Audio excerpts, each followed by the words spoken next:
ये एक ऐसी तारीख रकम कर रहे हैं कि जिसमें ये बताया जाता है कि आप एक मतलब हाशी का कल्चर और अपनी माएँ बहनें दिखा देना, और ये जो प्रमोशन ये कर रहे थे ये बिल्कुल भी काबिल कबूल नहीं थी कि ये व्यूज़ की खातिर अक्सर ऐसे ऐसे ब्लंडर करता था जिस पे काफ़ी लोगों की दिल आज़ारी होती थी। काफ़ी दफ़ा इसको समझाया गया, कभी इसने मसीह बरादरी का दिल दुखा दिया, कभी कानून का तमस्कर उड़ाया गया कि अगर टीएलपी के हाथ में ये मामला है तो बाकायदा वो इसकी तस्दीक और जायजा लेंगे कि आया कि वाकई में इस शख्स ने 295C का जुर्म सरजर्द किया या नहीं किया। नबी पाक सल्लल्लाहु अलैहि वसल्लम की तौहीन में कोई गुस्ताखी जुबानी या रिटर्न फॉर्म में अगर करे तो उसकी सजाए मौत। अगर इसने ये हरकत की है कि जो मैंने जुमले बोल दी हैं लॉ के, अगर ये इस पर पूरा उतर है तो भाई कोई माफ़ी है। अस्सलाम वालेकुम नाज़रीन, आपका मेज़बान साइम राजपूत और आप देख रहे हैं पब्लिक पॉइंट न्यूज़। नाज़रीन, रजब भट्ट या भट्टी, ये किस्सा ख़त्म हो चुका, ये पुराना था, अब नया किस्सा जो है वो खुल चुका है। रजब भट्ट को पहले भी राहील भाई ने कहा था कि अगर बंदा फेमस है, अल्लाह ताला इज्जत देता है, इज्जत तो मिल जाती है, संभालनी मुश्किल है। और उसके बाद अगर ये लोलो जो है आपकी, जो आप व्लॉग में यूज़ करते हैं, अगर इसको कंट्रोल नहीं करेंगे ना फिर यही हालात होंगे। पहले मसीह बरादरी के साथ, फिर आपने किनको छेड़ दिया। अब जिनको आपने छेड़ा ना, आप यकीन रखें, तारीख उठा के देख लें कि लब्बैक वालों ने हमेशा जो बंदा भी उनकी तरफ आया ना वो नहीं रहा। बड़ी बड़ी, अब मैं आपको क्या मिसाल दूं, बड़ी बड़ी मिसालें हैं जो कि आपको भी पता होगा। लेकिन इस बार रजब भट्ट जो है वो पाकिस्तान से दौड़ लगा गया। क्यों लगा गया? आए एडवोकेट जो हमारे साथ मौजूद हैं हाई कोर्ट के राहील भाई, उनसे बात करते हैं, बाकी की तफसीलात आप लोगों के सामने रखते हैं। अस्सलाम वालेकुम। वालेकुम अस्सलाम। राहील भाई कैसे हैं आप? शुक्र अल्लाह का सैम भाई, आप सुनाएं। राहील भाई, अब रजब को जान लिया आपने? रजब के बारे में देखें, पहले भी कुछ व्यूज़ थे मेरे समेत और भी कुछ स्टूडेंट्स हैं लॉ के और पाकिस्तानी जो शहरी हैं। रजब के जो कंटेंट थे ना, ख़ास तौर पे स्पेसिफिकली जो रजब है, मतलब इतने कोई पसंद नहीं किए जाते थे जो मुझे, मैं पर्सनली आपको कह रहा हूँ। रीज़न बीइंग कि मैं ये कहता था कि ये माशरे में कोई अच्छा या बेहतर कंट्रीब्यूशन नहीं कर रहे। ये एक ऐसी तारीख रकम कर रहे हैं कि जिसमें ये बताया जाता है कि आप एक मतलब फहाशी का कल्चर और अपनी माएँ बहनें दिखा देना, और ये जो प्रमोशन ये कर रहे थे ये बिल्कुल भी काबिल कबूल नहीं थी। अच्छा, इसके साथ साथ ना एक और भी एतराज़ था रजब भट्ट से, वो ये था कि ये व्यूज़ की खातिर अक्सर ऐसे ऐसे ब्लंडर करता था जिस पे काफ़ी लोगों की दिल आज़ारी होती थी। काफ़ी दफ़ा इसको समझाया गया, कभी इसने मसीह बरादरी का दिल दुखा दिया, कभी कानून का तमस्कर उड़ाया गया, कभी इसने ये अब रिसेंटली अब सुनने में आ रहा है कि वो जो 295 का वर्ड यूज़ करके इसने जो तमस्कर उड़ाया है, ये कम अकली और नाअहली की वजह से इसको वार्निंग्स दी जा रही थी। भाई 295, क्या मैं नहीं कह सकता ये 295? ये मैं कह ही नहीं सकता, आम बंदा कह ही नहीं सकता। अगर कह दे तो वो एक जुर्म है, वो तहीन मेज़ा में आ जाता है। ज़रा इसके ऊपर ज़रा बता दें, क्योंकि ये जो चीज़ है ना, ये सभी लोग कह रहे हैं। क्या मैं अगर कह देता हूँ, आम बंदा कह देता है, तो क्या उसके भी तहीन रिसालत लगेगी? मैं 302 कहता हूँ तो मैं कातिल हो गया। मैं 324 कहता हूँ तो मैंने इकदाम कर दिया कत्ल का। मैंने 320 कहा तो मैंने क्या एक्सीडेंट से बंदा मार दिया। सर, किसी जुर्म या ऑफेंस को प्रोनाउंस करने से ऑफेंस साबित नहीं हो जाता। ऑफेंस जब भी लगता है ये एक इल्ज़ाम होता है, जिसे फर्स्ट इन्वेस्टिगेशन रिपोर्ट हम कहते हैं आम जुबान में, FIR। ये एक इल्ज़ाम है एक अक्यूज के ऊपर। यार, इसके बाद बाकायदा एक ट्रायल होना, एक प्रोसेस है, सच और झूठ निकाला जाएगा। उस सच झूठ निकालने के बाद कहीं साबित होता है कि हाँ ये जुर्म इसने किया या नहीं किया। 295 की प्रोनाउंसिएशन से अगर उस पर यह कह दिया जाए कि इसने 295C का जुर्म सरजर्द किया है तो ये इंतहाई ज्यादती होगी। आपने भी इंट्रो में नाम लिया एक तहरीक लब्बैक, TLP का। TLP एक इंतहाई मुनज़्ज़म जमात है। आपने कहा कि अब TLP इसके पीछे चढ़ गई है, अब ये बच नहीं सकता। TLP ने जब भी कोई मामला अपने हाथ में लिए हैं तो ऑन मेरिट इन्होंने फैसला किया है। मैं अभी भी पूरी उम्मीद हूं कि अगर TLP के हाथ में ये मामला है तो बाकायदा वो इसकी तस्दीक और जायजा लेंगे कि आया कि वाकई में इस शख्स ने 295C का जुर्म सरजर्द किया या नहीं किया। तमस्कर उड़ाया कम अकली में, नाअहली में, तो यकीनन उसकी सजा बिल्कुल इसको मिलनी चाहिए। सजा क्या होगी इसकी? सजा, अगर ये मजाक उड़ाया गया है, मजाक की हद तक, क्या सजा होगी? अगर ये TLP देगी या कानून देगा ये सजा? आम बंदा भी सजा दे सकता है इसको कि नहीं?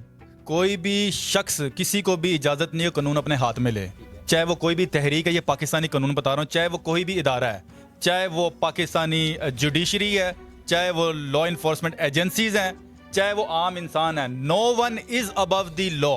कोई भी कानून अपने हाथ में नहीं ले सकता। जुडिशरी प्रिवेल करती है, सजा जजा जुडिशरी ने डिसाइड करना है, कोई भी तहरीक भी इसको डिसाइड नहीं कर सकती। लेकिन बात यह है कि आवाज़ बुलंद की जा सकती है, इंडिकेशन करनी चाहिए।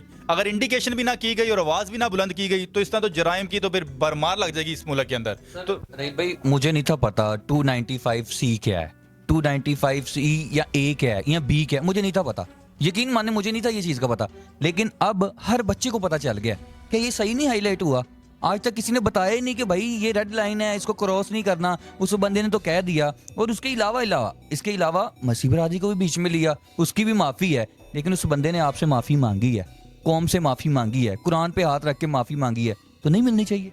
देखें, अगर तो 295C की जो डेफिनेशन एज पर लॉ है ना, पहले उसको समझ लिया जाए। अगर तो 295C के इंग्रेडिएंट्स कोई भी शख्स, चाहे वो रजब भट्ट है, XYZ कोई भी है, अगर वो पूरे उतरते हैं उसके ऊपर और वो साबित हो जाता है कि 295C as per Pakistan penal code साबित हो जाता है, तो जनाब जितनी मर्जी माफिया नाक रगड़ के भी माफिया मांगते रहे वो शख्स, तो जनाब उसको सजाए मौत ही है।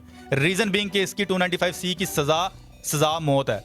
लेकिन अगर साबित ही नहीं होता, तो जब तक साबित नहीं है, इल्ज़ाम की बेस पे आप किसी भी शख्स की आप इस तरह उठ के उस पर कोई भी एक आप फैसला नहीं दे सकते कि इसको सजा दे दी जाए। अब आपने ये कहा कि अगर वो माफ़ी भी मांग ले, जनाब अगर 295C रजब भट्ट ने वाकई में सरजर्द की है, माफिया जितनी मर्जी मांगता रहे, तो एज पर लॉ ही उसके ऊपर हिसाब होना है, इसमें फिर माफ़ी कोई नहीं है। लेकिन अगर उससे अभी ये हुआ ही नहीं है, कोई कम मकली और नाअहली में उसने इस वर्ड को यूटिलाइज कर लिया, जैसे आप भी कहते हैं कि एक आम शख्स को इसके बारे में नहीं पता।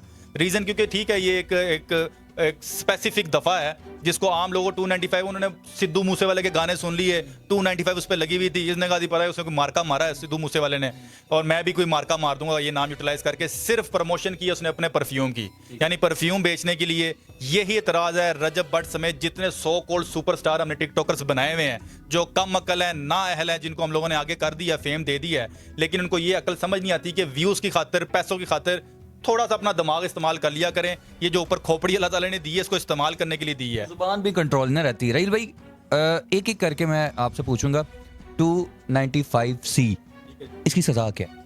295C की सजा पाकिस्तान पिनल कोड में सजाए मौत है। एक ही क्या है?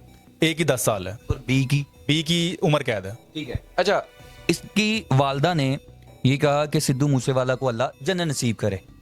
कोई काफिर भी जन्नत में जाएगा? और क्या मुसलमान भी ये कहेगा? पहली बात।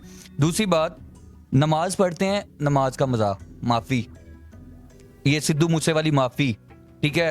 वो क्रिश्चियन कम्युनिटी को छेड़ा, वो माफ़ी। उसके अलावा और भी मक्का मदीना गए, सुकून नहीं है, माफ़ी। अब इस बार भी माफ़ी, अगली बार।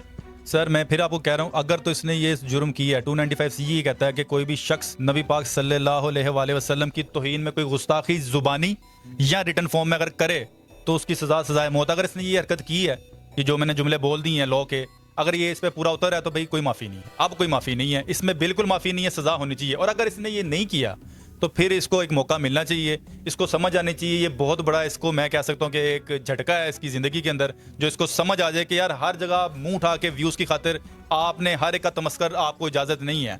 आपने एक और क्वेश्चन अभी किया था कि किसी काफिर को या कोई ऐसा शख्स जिसने कलमा नहीं पढ़ा हुआ या सारी ज़िंदगी अल्लाह ताला की उसने इबादत नहीं की या उसकी इताअत नहीं की, तो क्या वो जन्नत में जाएगा? जैसे इसकी वालदा ने कह दिया कि सिद्धू मूसेवाले को अल्लाह ताला जन्नत दे दी। इसमें देखें, ये जो क्राइटेरिया जन्नत का है ना, हमें बता दिया गया है हमारे दीन में कि जन्नत मिलनी किसको और कैसे। आप और मैं खुद से डिसाइड नहीं कर सकते कि जन्नत किसको मिलेगी, लेकिन हमें क्राइटेरिया बता दिया है, अहादीस से साबित होता है, कुरान पाक की वर्सेस हैं, अल्लाह ताला ने खुद बता दिया कि जन्नत किसको मिलनी है। इसमें मैं आपको ना एक छोटा सा वकूआ शॉर्टली समझा दूँ, जिससे आपका जो सवाल है उसमें उसका जवाब आ जाएगा कि एक सहाबा कराम तहज्जुद गुजार, यानी कि बिल्कुल अल्लाह ताला के नबी पाक सल्लल्लाहु अलैहि वसल्लम के नज़दीक और तमाम उनके अहकामात को मानने वाले शख्स थे। वफात का वक़्त था, कहते हैं कि जी वो उनकी जो जान है, जो उनकी रूह है, वो कब्ज़ नहीं हो पा रही थी, इंतहाई शदीद तकलीफ में थे। अब मैं आपको ये किस्सा वाकई इसलिए बता रहा हूँ ताकि आपको पता चले कि जन्नत मिलनी किसको है। वो शख्स, उसे ये कहा जा रहा था कि आप कलमा अदा करें अपने मुंह से, ला इलाहा इल्लल्लाह पढ़ें, अपने मुंह से कलमा मुकम्मल अदा करें, ला इलाहा इल्लल्लाह मुहम्मद रसूलुल्लाह। लेकिन वो कोशिश करते थे, लेकिन उनसे पढ़ा नहीं जाता था। ये वो शख्स थे जिन्होंने सारी जिंदगी अल्लाह के रसूल की अताअत की, लेकिन जब वक्त आ रहा है निज़ा का, जब वफात हो रहे हैं, रूह कब्ज़ हो रही है, कलमा अदा नहीं किया जा रहा।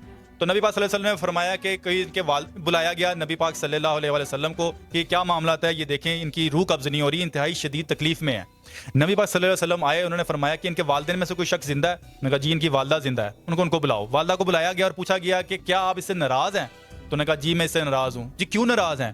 उन्होंने कहा कि इस शख्स में कोई बुराई नहीं है, ये दीन पे बेहतरीन उतरता है, इसकी जो दीन से रेलिवेंट तबलीग है उस पर मैं मुतमईन हूँ, ये नमाजें पढ़ता है, तहज्जुद गुजार है, ये अल्लाह का कुरान कलाम पढ़ता है, आपकी इताअत करता है, लेकिन मेरे साथ सख्त लहजे में बोलता था।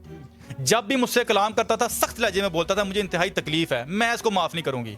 नबी पाक सल्लल्लाहु अलैहि वसल्लम ने फरमाया कि अगर आप इसको माफ़ नहीं करेंगी तो ये दोजक में जलेगा, यानी जन्नत में नहीं जाएगा। यहां से वो क्राइटेरिया डिफाइन हो गया कि ये वो शख्स जिसने सारी जिंदगी अल्लाह और अल्लाह के रसूल की इताअत की, और उसकी माँ गवाही दे रही है कि इसने कभी कोई कमी नहीं छोड़ी आपकी। लेकिन सिर्फ के जन्नत किसको मिल रही है कि जिसने नबी पाक सल्लल्लाहु अलैहि वसल्लम के सॉरी इसमें उसको जन्नत नहीं मिली, इस वजह से वो कलमा नहीं पढ़ पा रहा कि ये कलमा जब तक पढ़ेगा नहीं, अदा नहीं करेगा, इसको जन्नत नहीं मिलेगी। अब आपका जो सवाल, फिर उसको उसकी माँ ने माफ किया, फिर उस शख्स ने कलमा पढ़ा, और फिर उसके बाद अब आपका सवाल था कि सिद्धू मूसे वाले को जन्नत मिलेगी कि या नहीं मिलेगी। इसका क्राइटेरिया अगर आप जज करना चाहे तो यहां से कर सकते हैं। जिस शख्स ने कलमा ही नहीं पढ़ा और कलमे की अताअत ही नहीं की, तो मेरे ख्याल से मैं कम इस बेस पे ये कह सकता हूं कि यार ये जन्नत का हकदार नहीं है। भाई अब आ जाए इस तरफ, कौन